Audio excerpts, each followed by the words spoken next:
ஜேஷ்டாதேவியினுடைய திருக்கோயில். உலகெல்லாம் காத்து ரட்சிக்கும், எல்லோருக்கும் படியலங்கக்கூடிய ஆதிசிவனுடைய திருக்கோயில். குச்சாலீஸ்வரர் என்றும் வீரமங்கலநாதர் என்றும் பெருமையாக சொல்லக்கூடிய பரம்பொருள் கைலைநாதன் பரமேஸ்வரன் குடிகொண்டிருக்கக்கூடிய திருக்கோயில் வளாகம். இந்த வளாகத்திலே பரமேஸ்வரனுக்கு பிரியமாக இருக்கக்கூடிய விருட்சங்கள், பத்திரங்கள் என்று பூஜை செய்யக்கூடியவற்றை சிலவற்றை நாங்கள் தேர்வு செய்து வைத்திருக்கிறோம். இங்கே நாகலிங்க மரம் வைக்கப்பட்டிருக்கிறது. இப்பொழுது இலையுதிர்க்காது மீண்டும் துளிர்ப்பதற்கு தயாராக இருக்கக்கூடிய நாகலிங்க மரம். அந்த நாகலிங்க மரத்துக்கு பக்கத்திலே ஈசனுக்கு பிரியமான வில்வதளத்தை அள்ளி கொடுக்கக்கூடிய வில்வ மரம். இந்த வில்வ மரமும் இங்கே காய் காய்த்து ஈசனுடைய பெருமையை பறைசார்த்து கொண்டிருக்கிறது. வில்வ மரத்திற்கு பக்கத்திலே எவர்கிரீன் என்று சொல்லக்கூடிய மகிழ மரம்.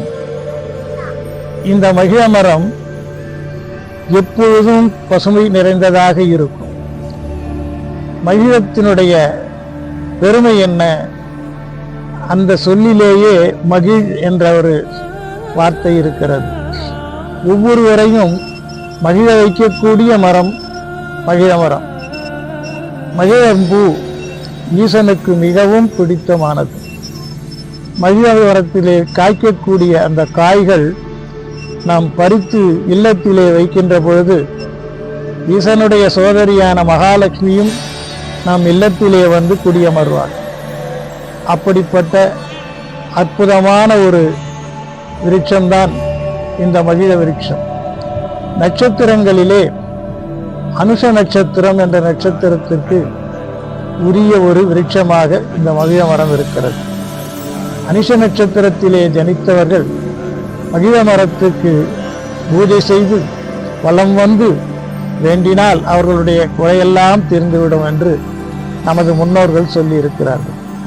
ஆகவே தலையான விருட்சம் இந்த மகிழ மரத்தை கற்பக விருட்சங்களிலே 54 என்று சொல்லி அதிலே ஒரு விருட்சமாக குறிப்பிடப்பட்டிருக்கிறது. மகிழம் பூ பலன் தரும், காய் பலன் தரும். மகிழம் எப்பொழுதும் நிழல் தரும். அந்த நிழல் தரும் இந்த மரத்தை ஒவ்வொருவரும் வளர்ப்பதற்கு எத்தனித்து எல்லாம் வல்ல ஈசனுடைய பெரும் அருளையும் அவரது சோதரியான ஜேஷ்டாதேவனுடைய கிருபாகடாட்சத்தையும் பெற வேண்டுகின்றோம்.